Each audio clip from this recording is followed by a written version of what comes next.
सबको जय मसीह की। आज रविवार की सभा में आप सभी का स्वागत है ग्रेटर गेस्मानपुर कलीसिया में। और आइए हम सब मिलकर प्रार्थना करेंगे, विनती करेंगे, उसके बाद फिर आराधना करेंगे। तो आइए हम लोग प्रार्थना करते हैं। प्रिय परमेश्वर प्रभु यीशु, हम आपको धन्यवाद देते हैं प्रभु जी। आपकी महिमा, आपकी प्रशंसा, आपकी बड़ाई करते हैं। आपके सिंहासन के पास आते हैं प्रभु जी, क्योंकि परमेश्वर आपके सिंहासन से प्रभु जी सामर्थ आते हैं प्रभु जी। और आपके सिंहासन से प्रभु जी आपके आवाज़ सुनने को मिलते हैं मेरे परमेश्वर। इसलिए मेरे प्रभु, मेरे परमेश्वर, हम सब एक मन होकर प्रभु जी आपकी आराधना, आपकी प्रशंसा, आपकी बड़ाई करते हैं, आपकी जय जयकार करते हैं प्रभु जी। सचमुच परमेश्वर तेरा प्यार है महान, क्योंकि और किसी का प्यार महान नहीं है प्रभु जी। क्योंकि आपका प्रेम अगापे प्रेम है प्रभु जी, जो बिना शर्त का है प्रभु जी। और यही कारण है कि आज हम सब यहाँ पे करते थे प्रभु जी। इसलिए प्रभु आपकी महिमा करते हैं, आपकी बड़ाई, आपकी जय जयकार करते हैं। सब मिलकर प्रभु तेरी आराधना, तेरी प्रशंसा, तेरी बड़ाई करते हैं प्रभु यीशु के नाम से, आमीन। आइए हम लोग प्रभु की आराधना, प्रभु की बड़ाई करेंगे ना।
हाँ मेरे परमेश्वर प्रभु यीशु, सचमुच मेरे राजा, मेरे परमेश्वर, तूने हमारे लिए क्या नहीं किया परमेश्वर, सब कुछ किया है मेरे प्रभु। इसलिए प्रभु जी हम तेरी महिमा करते हैं, तेरी बड़ाई, तेरी जय जयकार करते हैं प्रभु जी।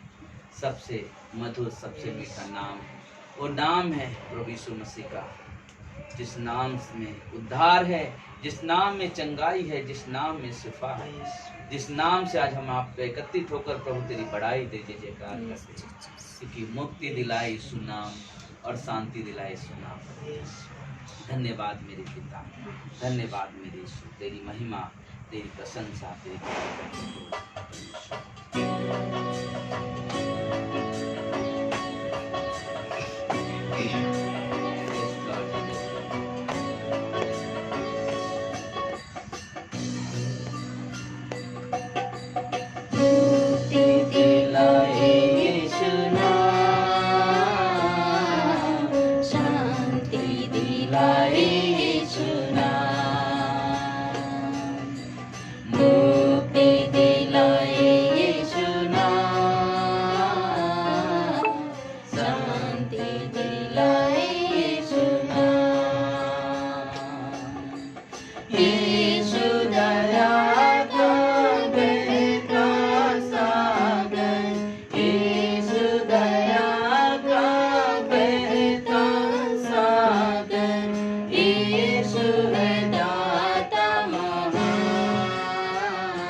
हम सब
मुक्ति दिलाए यीशु नाम, शांति दिलाए यीशु नाम, मुक्ति दिलाए यीशु नाम, शांति दिलाए यीशु नाम, मुक्ति दिलाए यीशु नाम, शांति दिलाए यीशु नाम, शांति दिलाए यीशु नाम, शांति दिलाए यीशु नाम, शांति दिलाए यीशु नाम।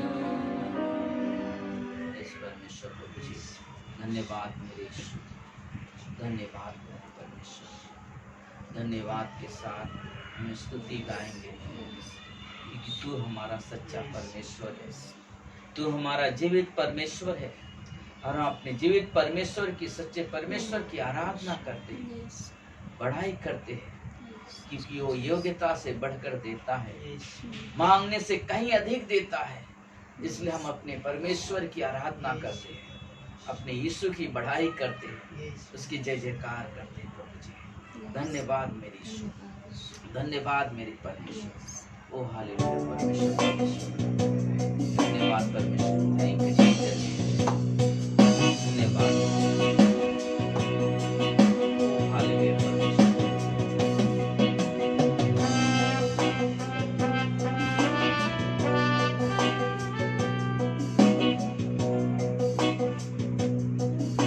धन्यवाद के साथ स्तुति गाऊंगा, हे यीशु मेरे खुदा, उपकार तेरे हैं बेशुमार, कोटि कोटि स्तुति। धन्यवाद धन्यवाद धन्यवाद के साथ स्तुति गाऊंगा, हे यीशु मेरे खुदा, उपकार तेरे हैं बेशुमार, कोटि कोटि स्तुति। धन्यवाद योग्यता से बढ़ के दिया है अपनी दया से तूने मुझे, योग्यता से बढ़ के दिया है अपनी दया से तूने मुझे, मांगने से ज्यादा मिला मुझे, आभारी हूँ प्रभु मैं, मांगने से ज्यादा मिला मुझे, आभारी हूँ प्रभु मैं। धन्यवाद धन्यवाद के साथ स्तुति गाऊंगा, हे यीशु मेरे खुदा, उपकार तेरे हैं बेशुमार, कोटि कोटि स्तुति। धन्यवाद तू है सच्चा जिंदा खुदा, है तुझ पर ही भरोसा मेरा, तू है सच्चा जिंदा खुदा, है तुझ पर ही भरोसा मेरा, सेवा पूरी करके पाऊँ इनाम, प्रभु ऐसा दो वरदान, सेवा पूरी करके पाऊँ इनाम, प्रभु ऐसा दो वरदान। धन्यवाद धन्यवाद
धन्यवाद, तेरी महिमा, तेरी प्रशंसा, तेरी बड़ाई। प्रभु जी आज की सभा की दुआई करें प्रभु जी, और आज की सभा के द्वारा प्रभु हम सभी से प्रभु जी आप बातें करें, सुनने में सुनाने में मदद करें परमेश्वर। ऐसे हमारी विनती है प्रभु आपसे, हमारी प्रार्थना परमेश्वर। धन्यवाद मेरे यीशु, तेरी स्तुति तेरी प्रशंसा करते हैं प्रभु यीशु के नाम से, आमीन। सबको जय मसीह की।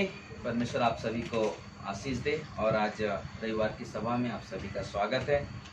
और हम लोग ना हर रविवार के दिन 6 बजे ना जो सभा होती है, और हम सब धन्यवाद देते हैं आप लोग के जीवन के लिए कि आप इतना अपने हृदय को तैयार करके हर रविवार के दिन तैयार रहते हो कि परमेश्वर के वचन सुनने के लिए, उसकी आराधना प्रशंसा के लिए।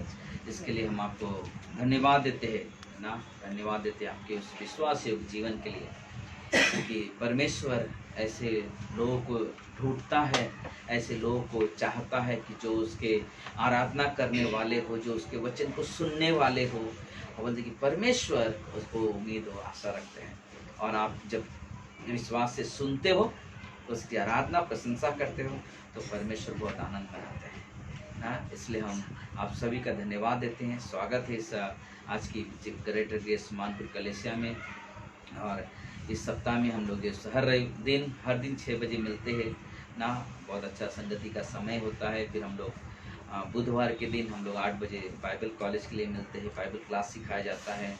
और पास्टर एफएसएस की पुस्तक है, और बहुत ही आनंद उठा रहे सारे लोग। तो आप वहाँ पे भी गूगल मीट पे हम लोग करते हैं, तो वहाँ पे भी आप सुनना, आप भी आप ज्वाइन हो सकते हो, सीख सकते हो। क्योंकि परमेश्वर का वचन बहुत जरूरी कि हम सीखें और अपने जीवन में उपयोग करें ना। हर गुरुवार के दिन यूथ मीटिंग होता है, यूथ मीटिंग में भी सारे लोग शुक्रवार के दिन उपवास प्रार्थना, सारे हर दिन ना परमेश्वर ने कुछ ना कुछ दिया है, जिसकी संगति में हर एक लोग बने हुए हैं और कर रहे। इसलिए हम धन्यवाद देते हैं। और इस समय हम लोग भेंट में जाएंगे, भेंट का संदेश सुनेंगे, और उनका भाई भेंट का संदेश सुनेंगे। फिर हम लोग ना एक गीत गाकर फिर प्रभु की महिमा, प्रभु की आराधना करेंगे। आमीन।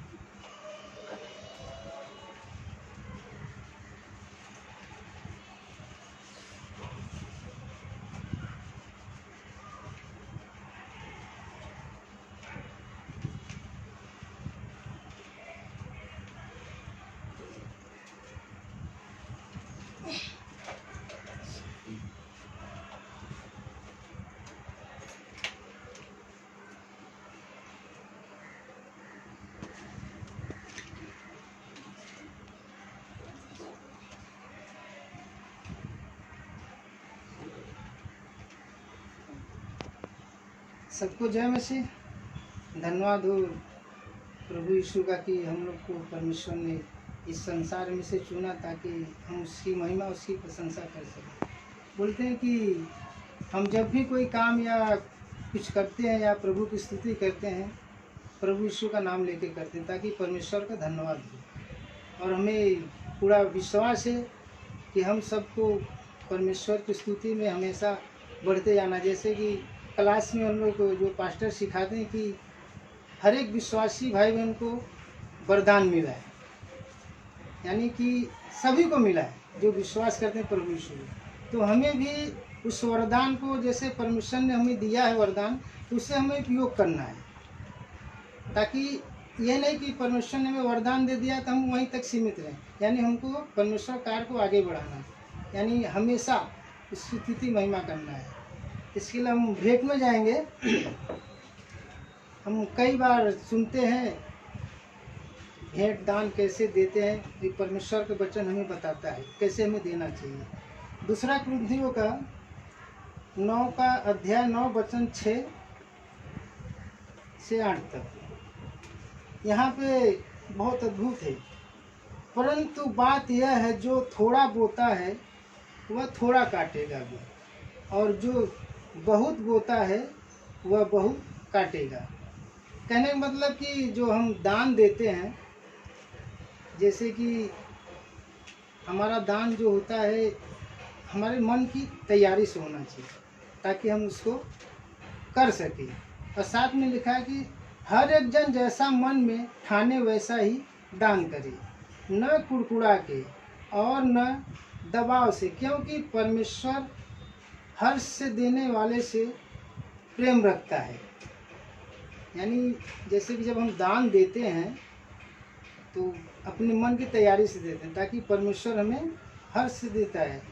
और 8 में लिखा है, परमेश्वर सब प्रकार का अनुग्रह तुम्हें बहुतायत से दे सकता है, जिससे हर बात में और हर समय सब कुछ जो तुम्हें आवश्यक हो तुम्हारे पास रहे, और हर एक भले काम के लिए तुम्हारे पास बहुत कुछ हो।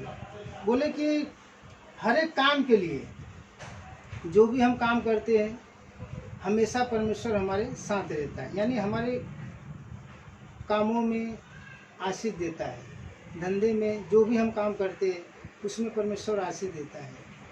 और वैसे ही जैसे यहाँ पे परमेश्वर ने दिया कि हमें कैसे दान देना चाहिए, और जैसे कि हम यशायाह का देखते हैं 55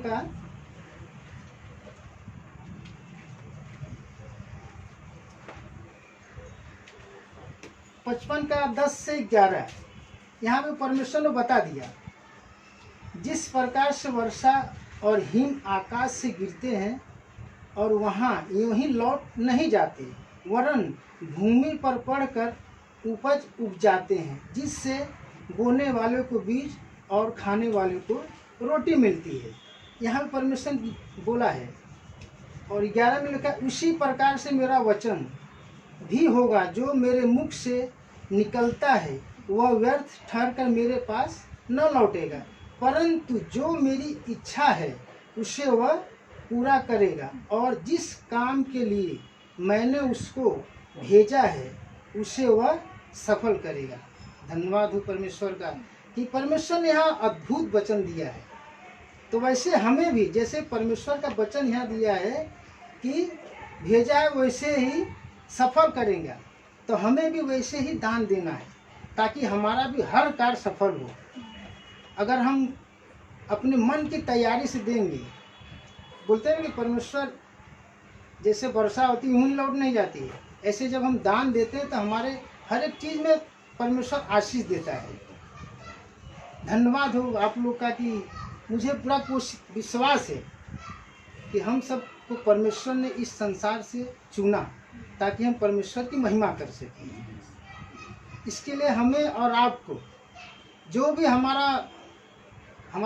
जो भी परमेश्वर का हक, यानी जो परमेश्वर ने किया है कि हमें दो, तो हमें देना चाहिए परमेश्वर को।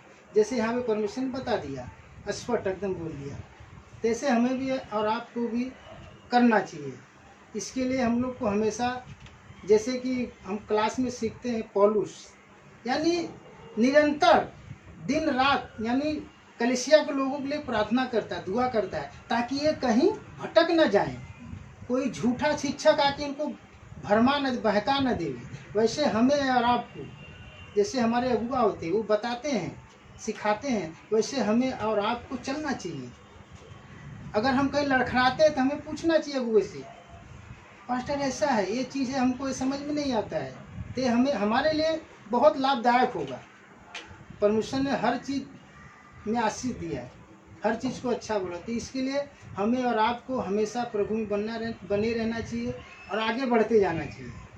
धन्यवाद उस परमेश्वर का कि जो महामारी बीमारी फैली है, इसमें हम लोग को बहुत अद्भुत से संभाला, ताकि हम लोग उसकी महिमा, उसकी स्तुति आराधना करते हैं। हो सकता है कि हम एकजुट नहीं हो रहे, लेकिन परमेश्वर है वो दिन ला रहा करीब, ताकि हम एक मन हो के प्रभु की महिमा करें। इसके लिए परमेश्वर का वचन है, हमें जो भी दान देना है अपने मन की तैयारी से देना है। इसके लिए चलो यही है, धन्यवाद करते परमेश्वर का, प्रार्थना करते हैं। हे परमेश्वर पिता परमेश्वर, हम आपकी महिमा, आपकी प्रशंसा करते पिता परमेश्वर। जो भी पिता परमेश्वर आपका वचन पिता परमेश्वर हम लोग के लिए दान और भेंट के देने के लिए पिता परमेश्वर उत्साहित करे प्रभु यीशु, ताकि सभी के जीवन में काम करना, ताकि पिता परमेश्वर तेरे कार्य को आगे बढ़ाएं पिता परमेश्वर। ऐसी विनती हम आराधना करते पिता परमेश्वर। जो पिता परमेश्वर चर्च चालू होने वाला है पिता परमेश्वर, आप सभी के जीवन में काम करना, उनको मन को तैयार करना, ताकि एक मन हो के पिता परमेश्वर तेरी महिमा तेरी स्तुति करे पिता परमेश्वर, और सभी के कामों धंधों में आशीष देना पिता परमेश्वर, ताकि तेरे कार्य को और आगे बढ़ा के लेके चले पिता परमेश्वर। ऐसी विनती में आराधना करता हूँ। सारा आदर सारा महिमा आपके चरणों में शुभता प्रभु यीशु के नाम से मांगता हूँ, आमीन।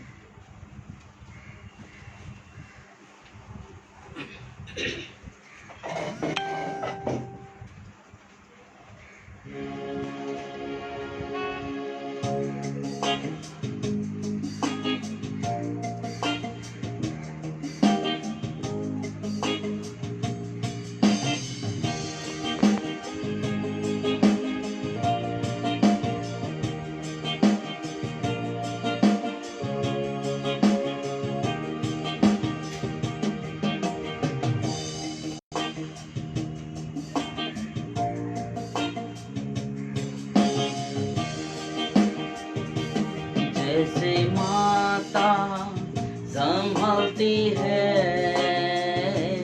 वैसे यीशु संभालेगा। जैसे माता संभालती है वैसे यीशु संभालेगा। Hallelujah hallelujah hallelujah hallelujah hallelujah hallelujah hallelujah hallelujah. मेरे कारण घायल हुआ,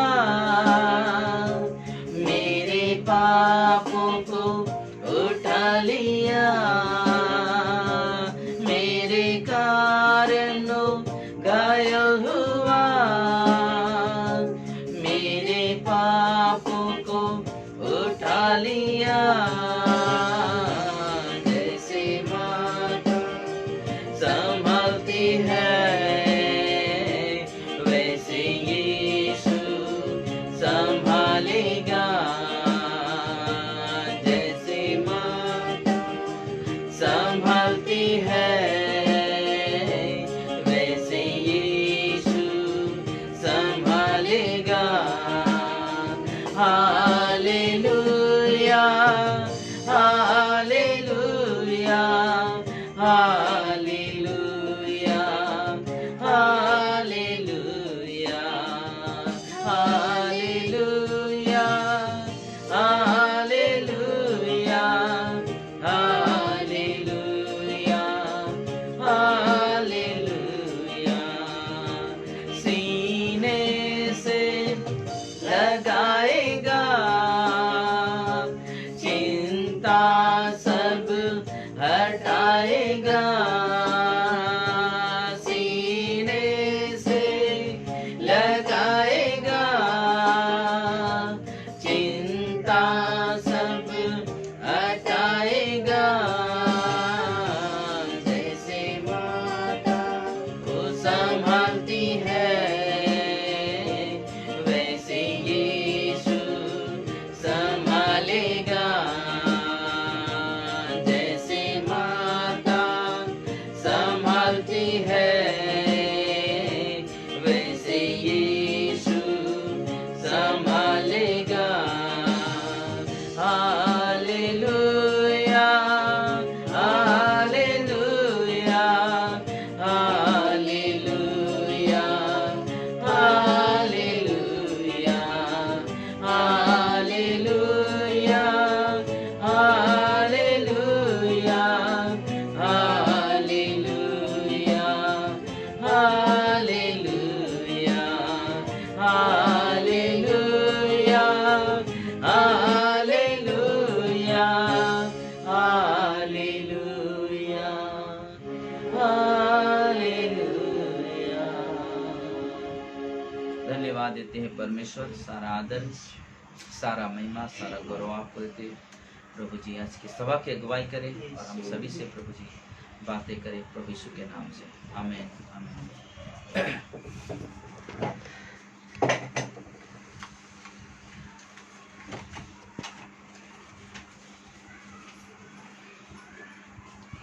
सबको जय मसीह।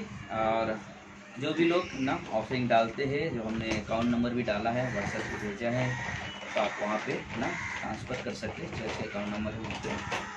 तो आज हम लोग बात करेंगे निर्गमन के 17 अध्याय में जाएंगे। निर्गमन 17 अध्याय 8 से लेकर 16 तक। निर्गमन 17 अध्याय 8 से लेकर 16 तक। तब अमालेकी आकर रपीदीप में इजरायलियों से लड़ने लगे। तब मूसा ने यहोशू से कहा, हमारे लिए कई पुरुषों को चुन कर इकट्ठा छांट ले और बाहर जाकर अमालेकियों से लड़, और मैं कल परमेश्वर की लाठी हाथ में लिए हुए पहाड़ी चोटी पर खड़ा रहूंगा। मूसा की इस आज्ञा के अनुसार यहोशू अमालेकियों से लड़ने लगा, और मूसा, हारून और हूर पहाड़ी की चोटी पर चढ़ गए। जब मूसा अपना हाथ उठाए रहता था तब तक तो इजरायली प्रबल होता था, परंतु जब वह उससे नीचे करता अमालेकी प्रबल होता था। पर जब मूसा के हाथ भर गए तब उन्होंने एक पत्थर लेकर मूसा के नीचे रख दिया और वह उस पर बैठ गया, और हारून और हूर एक एक अलंग में उसके हाथों को संभाले रहे, और उसके हाथ सूर्य अस्त तक स्थिर रहे। और यहोशू ने अनुचरों समेत अमालेकियों को तलवार के बल से हरा दिया। तब यहोवा ने मूसा से कहा, स्मरणार्थ इस बात को पुस्तक में लिख ले, यहोशू को सुना दे कि मैं आकाश के नीचे से अमालेकियों का स्मरण पूरी रीति से मिटा डालूंगा। तब मूसा ने एक वेदी बनाकर उसका नाम यहोवा निस्सी रखा, और कहा, यहोवा ने शपथ खाई है कि यहोवा अमालेकियों से पीढ़ियों तक लड़ाई करता रहेगा। ना हम लोग निर्गमन के 17 8 से लेकर 16 तक में हम लोगों ने देखा ना कि परमेश्वर वहाँ पे मूसा को ना आज्ञा दे रहा है कि तू जा ना मूसा यहोशू को लड़ाई लड़ने के लिए। लेकिन यहाँ पे हम लोग एक चीज़ देखते हैं, अमालेकी, अगर आप सोचोगे कि अमालेकी है कौन, ये लोग अगर आप उत्पत्ति के 36 अध्याय में देखोगे 12 वचन में पता कि अमालेकी जो है कनान के दक्षिण में यरूशलेम में ना खाना बदहोश लोग थे। वे एसाव के पीढ़ियों और एलीपज के द्वारा थे। ये कौन थे? एसाव के पीढ़ी किसके लोग थे? ये लोग अमालेकी। मतलब कि पहला शामिल का 15:7 में देखोगे तो साउल ने भी उन लोगों को मारा, साउल ने भी उन लोग को मारा। और पहला शामिल का 27:8 में देखो दाऊद ने भी उनके ऊपर चढ़ाई किया। तो बोले कि उनका जो काम था वे इजरायलियों को सुखदायी हरी भूमि से हटाने का, अपनी सीमा में प्रवेश सुरक्षित करने का प्रयास कर रहे थे ना। उनका काम था अमालेकियों का कि ये इजराइल के लोग सही से रह सके। उनको जो बोलते ना कि सुखदायी भूमि ना उनसे हटाने की कोशिश करते थे। उनको अक्सर देखोगे आप ना कि उनका काम जहाँ पे परमेश्वर काम वहाँ पे आके अड़ंगा डालना, बोलते कि यहाँ पे यही काम करते हैं। तब मूसा ने ना ये काम किया और मूसा को परमेश्वर ने आज्ञा दिया। और जब वहाँ पे बोलते कि ना यहोशू को बुलाया और यहोशू ने युद्ध के ना उत्साह में प्रवेश किया। बोलते कि वो डर के नहीं गया यहोशू, लेकिन उत्साह के साथ, जोश के साथ ना उनसे लड़ने के लिए गया। और हम लोग देखते हैं ना कि विजय भी हो रहा है ना। कारण क्या था विजय का? क्योंकि मूसा ने कहा कि मैं पहाड़ की चोटी पे जाऊंगा, क्या लेकर? एक लाठी जो परमेश्वर ने उसे दिया। लाठी का मतलब क्या होता है? अधिकार। उस अधिकार से मैं वहां पे जाऊंगा। और जब मेरा हाथ उसका हाथ जब ऊपर रहता था तो हमेशा इजराइल के ऊपर क्या होता था ना, सॉरी, इजराइल के लोग अमालेकियों पे हावी होते थे। और जब उसका हाथ नीचे होता था तो अमालेकी लोग इजराइल के ऊपर हावी होते थे। और देखा कि इतना देर करने बाद थक गया था तो डर ना थक गया था। तब वहां पे क्या क्या हारून और हूर वहां पे गए, उसको एक पत्थर रखा और मूसा उस पत्थर पे बैठ गया। और ये लोगों ने क्या किया, एक एक अंग बोलेगा, अलंग बोलेगा का मतलब एक जन एक 10 पकड़ लिया, कि 10 पकड़ के ऐसा उसको रखे पकड़े रहा। और जब ऐसा पकड़े रहा तो बोलते कि सूर्य अस्त होने तक बोलते कि ये लोग वहां पे क्या करे, वो जीत हासिल कर लिया। और परमेश्वर फिर वहां पे वादा दे रहा है। परमेश्वर कहता क्या है, परमेश्वर कहता 14 वचन में, यहोवा ने मूसा से कहा, स्मरणार्थ इस बात को पुस्तक में लिख ले और यहोशू को सुना दे कि मैं आकाश के नीचे से अमालेकियों को स्मरण भी पूरी रीति से मिटा डालूंगा। मतलब इनकी यादें पूरी तरह से मिटा डालूंगा। रियली ये जो अमालेकी थे बार बार यही उनका काम था ना, उनको जाके ना इस्राएल के लोगों को तकलीफ देना। मतलब कि अपने दोनों हाथों को जब ऊपर किया, हमने देखा किस तरह से ना युद्ध जीता। लेकिन हम लोग एक चीज सोच सकते हैं ना कि अमालेकियों की हार कुछ ऐसा ही था, परमेश्वर चाहता था कि वो यहोशू याद रखे। अमालेकियों की हार इतनी अद्भुत तरीके से हुई कि परमेश्वर चाहता था कि यहोशू याद रखे, यहोशू याद रखे, क्योंकि परमेश्वर को मालूम है कि अब मूसा के बाद उसको ही आगे ना खड़ा करना है। तो उससे कहा कि याद रखना चाहिए, वो याद है। और इसलिए वो बोला कि ना मूसा को यहोशू को बोल, यहोशू को बोल, इसको लिख ले और उसको याद दिला। अमालेकी इस्राएल को परेशान करने वाले शत्रु हमेशा बने रहे ना। अमालेकी जो ऐसे शत्रु बोले इस्राएल को परेशान करने वाले हमेशा बने रहे। कब तक बने रहे? जब तक राजा दाऊद द्वारा पूरी तरह से नाश न कर दिए गए। जब तक राजा दाऊद जब तक पूरी तरह से नाश नहीं कर दिया, तब तक वो लोग बने हुए रहे ना। हमेशा उनको परेशान करना, इसलिए हमेशा उनको परेशान करना। लेकिन मैं एक चीज सोच रहा था ना, एक चीज सोच रहा था कि जब मूसा वहां पे अकेला है, थक गया, लेकिन बोलते ना कि हारून और हूर जाके उसकी मदद के लिए, हारून और मूसा की मदद कर उसके हाथ पकड़ रहे ना एक साइड से, और उधर यहोशू युद्ध लड़ रहा है। रियली एक चीज हम सोच सकते हैं यहाँ पे, बोलते कि परमेश्वर के कार्य एक टीम वर्क होता है ना, एक टीम के साथ में काम किया जाता है। बोले कि ये जरूरी होता है। हम लोग जब कलीसिया चलाते हैं या कलीसिया में देखते हैं, बहुत सारे मिशनरी जगह जगह सेवा करते हैं, उनको देखते हैं हम लोग, वो अकेला नहीं, बोलते ना कि उनके साथ ना एक व्यक्ति, कोई ना कोई व्यक्ति होता है जो उनके ना मदद के लिए उनके साथ खड़ा होता है। और वो चीज़ हम लोग देखते हैं ना, वो चीज़ हम लोग देखते हैं कि परमेश्वर काम बढ़ाने के लिए परमेश्वर एक काम करता है। हम लोग देखते हैं तो पहला कुरिन्थियों की 12 अध्याय में, जब हम लोग पहला कुरिन्थियों के 12 अध्याय में देखते हैं तो वहाँ पे लिखा हुआ है कि 12 और 13 वचन में, क्योंकि जिस प्रकार देह एक है और अंग बहुत से हैं, उसी देह के सब अंग बहुत होने पर भी मिलकर एक ही देह है। उसी प्रकार मसीह भी, क्योंकि हम सब ने क्या यहूदी, क्या यूनानी, क्या दास, क्या स्वतंत्र, एक ही आत्मा के द्वारा देह होने के लिए बपतिस्मा लिया, और हम सब को एक ही आत्मा मिला है ना। यहाँ बोला कि हम लोग सब बहुत सारे देह होने के बावजूद भी एक है। बोला कि बिना एकता के कोई भी काम सफल नहीं होता है। बोलते काम करने के लिए बोलते कि बहुत जरूरी है कि एकता में काम करना, यूनिटी में काम करना। बोलते जब एकता में काम करते तो परमेश्वर उसका प्रतिफल भी दिखाता है। और देखा हमने यहोशू के और मूसा के साथ, मतलब उनके अंदर सारे लोग साथ एकता थी। इसलिए कुछ लोग को छांटने के कहा था परमेश्वर ने, कुछ लोगों को छांट ले पुरुषों, कुछ लोगों को ही, पूरे मंडली को इकट्ठा नहीं किया, लेकिन कुछ लोगों को छांटा।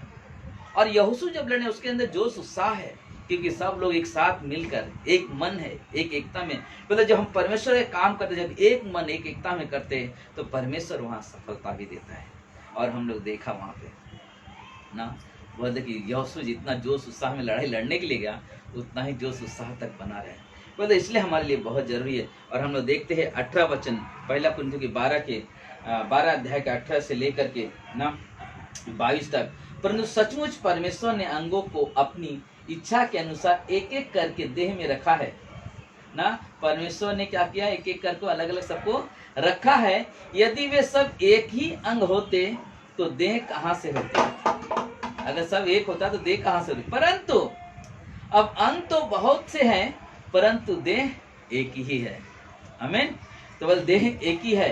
आंख हाथ से नहीं कह सकती कि मुझे तेरी आवश्यकता नहीं, और ना सिर पांव से कह सकता मुझे तुम्हारी आवश्यकता नहीं, परंतु देह में वे अंग जो दूसरों से निर्बल रखते हैं बहुत ही आवश्यकता है।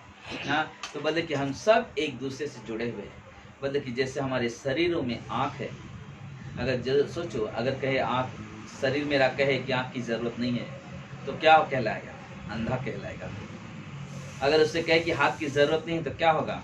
बोलेगा ना अपंग है, ना पैर नहीं है तो बोलेगा लंगड़ा है। बोले सबकी एक दूसरे की जरूरत है। बोले वैसे ही परमेश्वर के काम के लिए बोलते कि पास्टर पहला परमेश्वर जो कलीसिया में मुखिया हमारा यीशु मसीह, फिर पास्टर, फिर वहाँ पे काम करने वाले लोग, आराधना करने वाले लोग, सेटअप करने वाले लोग, सहायता करने वाले लोग, ऑफरिंग दसवां डालने वाले लोग, ये सारे चीज एक दूसरे एक होकर सेवा में हाथ बटाते हैं।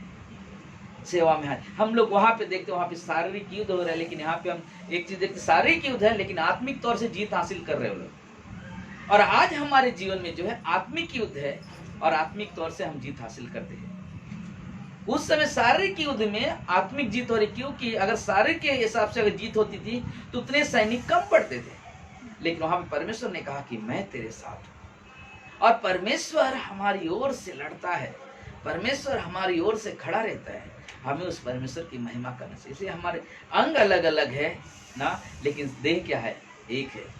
क्या ऐसा बोलेंगे क्या? कोई आदमी खड़ा है बोले कि अरे वो उसका हाथ है, नहीं, बोले कि आदमी है, पूरी तरह से परिपूर्ण है, क्योंकि उसके पास सर है, दो कान है, आंखें है, नाक है, मुंह है, शरीर है, पैर है, हाथ पैर, सब कुछ है ना। अगर कहीं एक चीज जो चीज अगर नहीं है तो पटक से आदमी बोलेगा, उसको वो नाम रख देता है। जैसे कि एक पैर अगर नहीं तो बोलेंगे लंगड़ा है। क्या है? उसके अंदर एक कमी है। क्या चीज की कमी है? पैर की कमी है। लेकिन बोलते रियली जब हम लोग कलीसिया में आते हैं, हम अलग अलग, जैसे बोला ना यूनानी ना अन्य, सब हम अलग अलग जगह से आते हैं, लेकिन जब हम रविवार की जब कलीसिया में इकट्ठा होते हैं तो हम परमेश्वर की परिपूर्णता में इकट्ठा होते हैं, क्योंकि यीशु मसीह हमारा सिर है और हम सब उसकी एक एक देह है, एक एक अंग है जो जुड़ते हैं एक साथ। बोलते कि और वो हमारे लिए बहुत अद्भुत है, वो हमारे लिए बहुत अद्भुत है। लेकिन हम लोग देखते हैं कई ऐसी चीज़ों में जहाँ पे लोगों की सब, बोले लुका के आप जब 5 अध्याय में जाओगे तो बोलते यीशु मसीह पहली बार वहाँ पे आता है ना, तो बोलते कि वो समुद्र किनारे, बोले वहाँ पे चेले क्या करते हैं? जाल सुधारते हैं। तो उनके ऊपर वहाँ पे नाव पे बैठता, बोलते थोड़ा गहरे में लेके चलो, गहरे में चलो, वहाँ जाल डालो। बोला कि अरे प्रभु हमने तो पूरी रात मेहनत की है ना, लेकिन प्रभु बोला चलो तो, क्योंकि रात को ही मछली पकड़ते, दिन में नहीं पकड़ते। तो रात को लोग पूरा बोला ना, पूरी रात मेहनत की, लेकिन दिन में वहाँ पे गए। लेकिन मैं आपको एक चीज बताना चाहता हूँ, बोला दिन में जब वहाँ पे गए मछली पकड़ने लगे, इतनी मछलियां आई क्योंकि जाल, तो उसने क्या किया? पतरस लोग ने, अद्रियास, याकूब, सबको बुलाना शुरू किया। क्यों? सहायता के लिए, मदद के लिए। और लोग आए उनकी मदद के, बोले कि वही है हमारा काम, वही परमेश्वर काम है। लेकिन हम सबको एक होकर परमेश्वर की महिमा करना, एक होकर परमेश्वर की बढ़ाई करना। बोले कि कितनी बड़ी भी समस्या, अगर कोई आदमी समझो दुष्ट आत्मा से ग्रसित है, किसी बीमारी से जूझ रहा है, मैं विश्वास से कहता हूं अगर हम सब एक मन होकर अगर प्रार्थना कर रहे, मैं विश्वास से कहता हूँ व्यक्ति चंगाई पाएगा। कल की बात है, एक औरत यूपी में जो देवी प्रसाद आते, उनकी कोई रिलेशन में हत्या है हुआ है उनके, बोले वो हॉस्पिटल में एडमिट है और वो कई दिन से फोन प्रार्थना कर रहे हैं, सब कुछ कर रहे हैं, लेकिन उनसे जब उद्धार की प्रार्थना हुई कल सुबह, परसों रात में, बोले कल जब शाम को वापस पूछा आपको आराम है क्या, पहले ये बताओ। तो उन्हें कहा कि हाँ बहुत आराम है, क्योंकि दवा खा रही थी, कुछ फायदा नहीं हो रहा था, लेकिन जब से प्रार्थना हुआ। क्यों? क्योंकि जब हमारी एकता बनी ही रहती है, हमारी प्रार्थना कभी रुकती नहीं है, और वो जरूरी है। आप अपना परिवार ले लो, अगर परिवार में एक मन नहीं है क्या होगा? परिवार में हमेशा झगड़े होंगे ना, पति कुछ बोलेगा, पत्नी कुछ बोलेगी, बच्चे कुछ बोलेंगे, बहू कुछ बोलेगी, सब अलग अलग चीज चलेगा। लेकिन अगर वही एक मन है तो बोले कि वो घर में देखो हमेशा आनंद से भरा हुआ रहता है। ऐसी परमेश्वर का जीवन है, मतलब जिस घर में परमेश्वर है बोलते उस घर में संपूर्ण आनंद भरा हुआ है। बोले दुख में भी आनंद है उनके पास, दुख में भी आनंद है। क्यों? क्योंकि परमेश्वर का आनंद हमारे साथ है, परमेश्वर का आनंद हमारे साथ है। इसलिए जब हमने देखा जाल फट रहे और पतरस बुला रहा है, ए याकूब, यूहन्ना, आ जाओ, जल्दी आओ, और सब आए फटाफट नाव लेके, सब मदद कर। बोलते कि यही चीज है, हम लोग कोई काम करने जाते हैं, एक सिंपल सा हर साल वाली जो याद हो रहता सबको, क्रिसमस आता है, क्या करते? क्या पास्टर अपने आप से सारे काम कर लेते हैं? नहीं, कलीसिया के सारे लोग एक दूसरे की मदद करते हैं। रियली एक दूसरे की मदद कर, पास्टर ये काम कर, चलो हम थोड़ा इतना हमने मदद किया, थोड़ा सब लोग मदद करके इतना बड़ा क्रिसमस का प्रोग्राम होता है। ये है परमेश्वर का काम और ये है एकता का काम। अगर सोचो वही एकता, सबका मन अलग अलग हो तो कभी भी परमेश्वर का हम कर नहीं सकते हैं, क्योंकि हम सबके मन अलग अलग है। इसलिए बहुत जरूरी कि हम परमेश्वर की एकता में कार्य करें, परमेश्वर की एकता में बने रहें। और वहाँ पे कहा ना कि जो वापस हम लोग पढ़ते हैं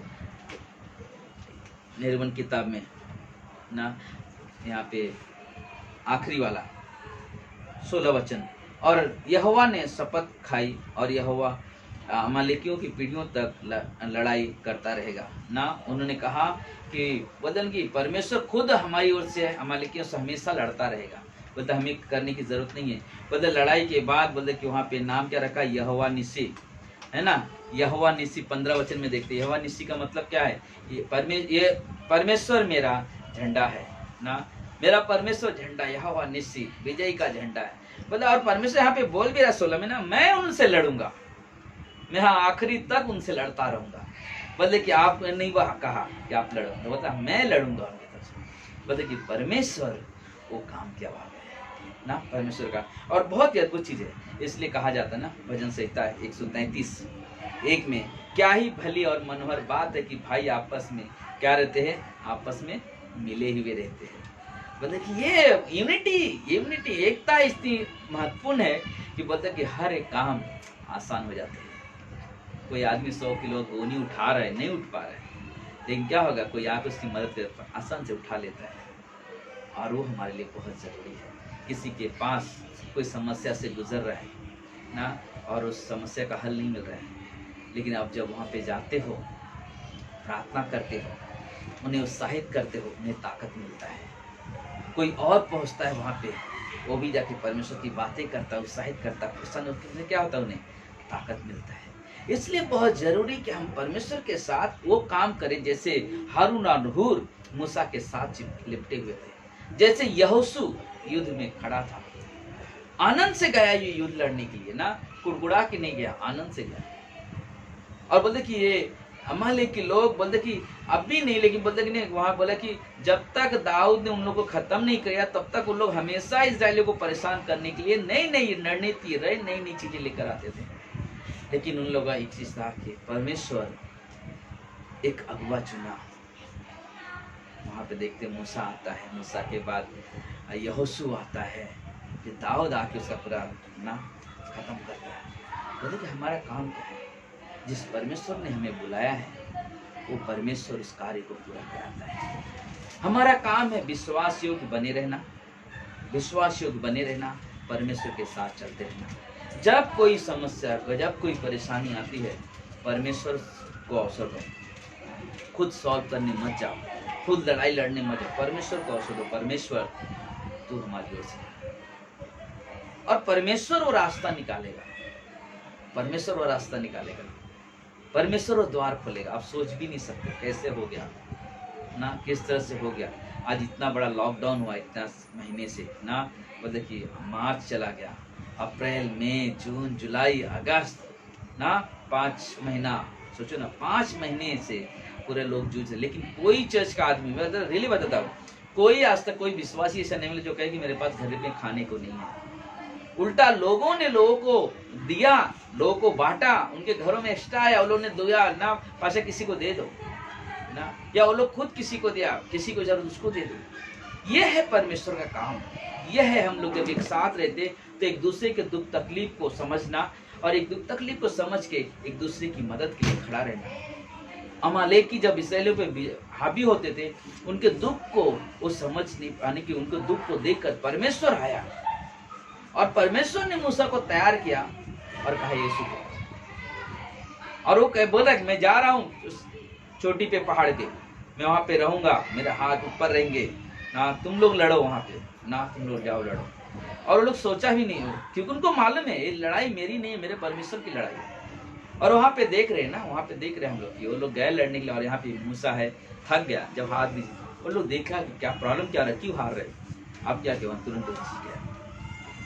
हर एक जगह पे जहाँ पे कोई समस्या प्रकट होती है, आप सोचना चाहिए पहला चीज प्रॉब्लम क्या है, क्यों समस्या आ रही है। अक्सर लोग अपनी समस्या में जूझ कर टेंशन ले लेते हैं और खुद की इच्छाओं को प्रकट करने की कोशिश करते हैं, और जहाँ पे वो ना हार जाते हैं। मतलब जब कोई चीज़ है, क्योंकि मैं एक चीज़ जानता हूँ, मुझे बहुत पसंद है वो वचन 2 कोरिन्थियों का 13:5 कि हर दिन अपने आप को परखो, विश्वास में हो कि नहीं हो ना। हर दिन अपने आप बोलते कि जब आप परमेश्वर के साथ रिश्ता रखते हो तो वह ये रिश्ते को सोचो, बरकरार है क्या मेरा रिश्ता, मजबूत है क्या परमेश्वर के साथ रिश्ता, मैं उस रिश्ते को बना कर चल रहा हूँ क्या। बट अगर आपका रिश्ता बना हुआ है तो आप कभी निराश नहीं होगे, क्योंकि निराशाओं में परमेश्वर ही हमारी आशा बन के आता है और वही हमें संभालता है। इसलिए यीशु मसीह मालूम है यूनिटी, एकता के लिए प्रार्थना करते हैं। जब हम लोग यूहन्ना के 17 अध्याय में देखते हैं तो वहाँ पे यीशु मसीह प्रार्थना करता है। क्या है प्रार्थना? कुछ चीजें पढ़ेंगे ना, कुछ चीजें पढ़ते हैं।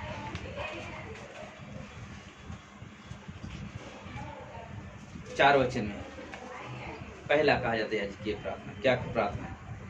जो कार्य तूने मुझे करने को दिया था, यीशु मसीह बोल रहे हैं पिता से, जो कार्य तूने मुझे करने के लिए दिया था उसे पूरा करके मैंने पृथ्वी पर तेरी महिमा की है। वाह, जो कार्य तूने दिया था उसको मैंने कर क्या किया, तेरी महिमा की है। आगे बोल रहे हैं कि 6 से 8 आप क्या बोला है, चेले के लोग के लिए, मैंने तेरा नाम उस मनुष्यों पर प्रकट की है जिन्हें तूने जगत में से मुझे दिया है। वे तेरे थे और तूने उन्हें मुझे दिया और उन्होंने तेरे वचन को मान लिया। अब वे जान गए हैं कि जो कुछ तूने मुझे दिया है वह सब तेरी ओर से है। 8 में, क्योंकि जो वचन तूने मुझे दिया है मैंने उन्हें पहुंचा दिए और उन्होंने उनको ग्रहण किया और ये सच जान लिए कि मैं तेरी ओर से आया हूँ और विश्वास कर लिया है कि तू ही ने मुझे भेजा है ना, तू ही ने मुझे भेजा है। अब यहाँ पे वो बता रहे जो काम तूने दिया मैं करी, ये यूनिटी के काम है। बोले पिता पुत्र पवित्र आत्मा, बोले कि तीनों एक साथ काम करते हैं। बोले अगर हम लोग एक बोलेंगे नहीं इसकी जरूरत नहीं, उसकी नहीं, हर एक की जरूरत है। पिता ने ही योजना बनाया कि हम पापियों के लिए पुत्र आया इस दुनिया में, और उनकी योजना थी कि पवित्र आत्मा उतरा फिर तो काम 2 में और पूरा घर पवित्र आत्मा से भर गया, 3000 लोग उद्धार में आए। बदले पिता योजना बनाता है, पवित्र आत्मा अगुवाई करता है और पुत्र उस काम को पूरा करता है और वो हमारे लिए है। और यहाँ पे एक चीज बता कि आप वो लोग जान गए कि तूने उन्हें ना, जो मुझे धरती पर तूने ही भेजा है, वो लोग जान गए और तूने उनको मुझे दिया है, वो भी जान गए। और 21 में 20-21-22 मैं केवल इन्हीं के लिए नहीं विनती करता परंतु उनके लिए भी जो उनके वचन के द्वारा मुझ पर विश्वास करेंगे, क्योंकि वे सब एक हो। क्या बोला? सब लोग एक हो, जैसे तू हे पिता मुझ में है वैसे मैं भी मुझ में हूँ, मैं भी तुझ में हूँ, वैसे ही वे भी हम में हो, जिससे संसार विश्वास करे कि तू ही ने मुझे भेजा है। आपस में जैसे तो मैं तुझ में हूँ, तू मुझ में है, और वैसे वो भी मुझ में रहे और मैं उनमें रहूं। बोलते ये है, ये काम है। बोलते कि जब मूसा युद्ध लड़ रहा तो उसको विश्वास था, परमेश्वर ने इकट्ठा किया, परमेश्वर काम कर रहा है, परमेश्वर ने कुछ लोग को चुन ले, परमेश्वर बुद्धि दिया किसको लेना है। और वहाँ पे देख रहे हम लोग कि मूसा वहाँ पे चट्टान पे है, हूर और हारून वहाँ पे खड़े हैं उसके साथ मदद के लिए, और यहोशू और लोगों को लेकर वहाँ लड़ाई लड़ रहा है। और परमेश्वर जी बोले कि जब परमेश्वर, और यहाँ पे यीशु मसीह से बता रहा है कि ना यूनिटी बहुत महत्वपूर्ण है। हम लोग जैसे एक है वैसे वो भी एक रहे ना, एकता ही सब कुछ है, एकता ही सब कुछ है। बोलते ना कि अगर हम लोग आमोस के 3:3 में भी देखते हैं, बोला कि अगर 2 व्यक्ति किसी बात पे सहमत ना हो तो साथ साथ नहीं चल सकते। किसी बात में 2 जन एक बात पे अगर सहमत ना हो तो साथ साथ नहीं चल पाएंगे, एक इधर चला जाएगा एक इधर चला जाएगा। लेकिन धन्यवाद हो परमेश्वर का, यहाँ पे सबके पास ही मन था, सहमति थी और ये युद्ध जीता मूसा ने। हम और आप भी आज इतनी बड़ी महारोग चल रहे हैं, मुझे विश्वास है परमेश्वर पे हम जल्द से जल्द इस रोग पे जीत हासिल करेंगे, क्योंकि प्रभु हमारे साथ है, परमेश्वर हमारे साथ है। हाँ, परमेश्वर की कृपा है इस देश पे, परमेश्वर की कृपा है, इसलिए परमेश्वर संभाल रहा है। जो परिस्थिति और देशों में है वो हमारे यहाँ उतना नहीं है, क्योंकि परमेश्वर का अनुग्रह है। परमेश्वर प्रेम करता है हमारे भारत देश से, परमेश्वर प्रेम करता है हमारे महाराष्ट्र से, हर राज्य से, हर देश से परमेश्वर प्रेम करता है। लेकिन आज हम उस चीज़ का अनुभव करते हैं कि परमेश्वर सचमुच हमारे देश से प्रेम करता है, इसलिए इस महारोग में लोगों की सुरक्षा दे रहे हैं। आज कितना रिकवरी एरिया पहुंच गया, बोलते कि 80%। क्यों? ये प्रार्थना का फल है। आप जहाँ पर भी हो, आप परमेश्वर पर विश्वास करते हो, परमेश्वर के साथ एक एकता बनाए रखो, परमेश्वर के साथ एक एकता बनाए रखो, क्योंकि परमेश्वर ही है जो विजय दिलाता है। परमेश्वर पे निर्भर रहो। आएंगे सताव आते हैं, समस्या आती रहेगी, लेकिन हमारा काम हम अपने परमेश्वर पे निर्भर है। यहोशू आए, मूसा के सामने पड़ा, लेकिन परमेश्वर ने ही उसे संभाला, परमेश्वर ने ही उसकी मदद की। हम भी वैसे ही विश्वास रखें, परमेश्वर तू मदद करेगा, परमेश्वर तू हमारे साथ है, तू ही हमें इसे दिलाएगा। इसलिए ना हमेशा परमेश्वर कार्य के लिए अपने हाथ आगे बढ़ाओ, मदद के लिए अपने हाथ आगे बढ़ाओ, परमेश्वर की महिमा के लिए अपने कदम को आगे बढ़ाओ, अपने हाथ ऊपर करो, परमेश्वर को महिमा दो, धन्यवाद दो, परमेश्वर आपके जीवन में। आमीन। आइए हम लोग प्रार्थना करें। प्रिय परमेश्वर, हम धन्यवाद देते हैं प्रभु जी, सारा आदर, सारा महिमा, सारा गौरव आपको दे।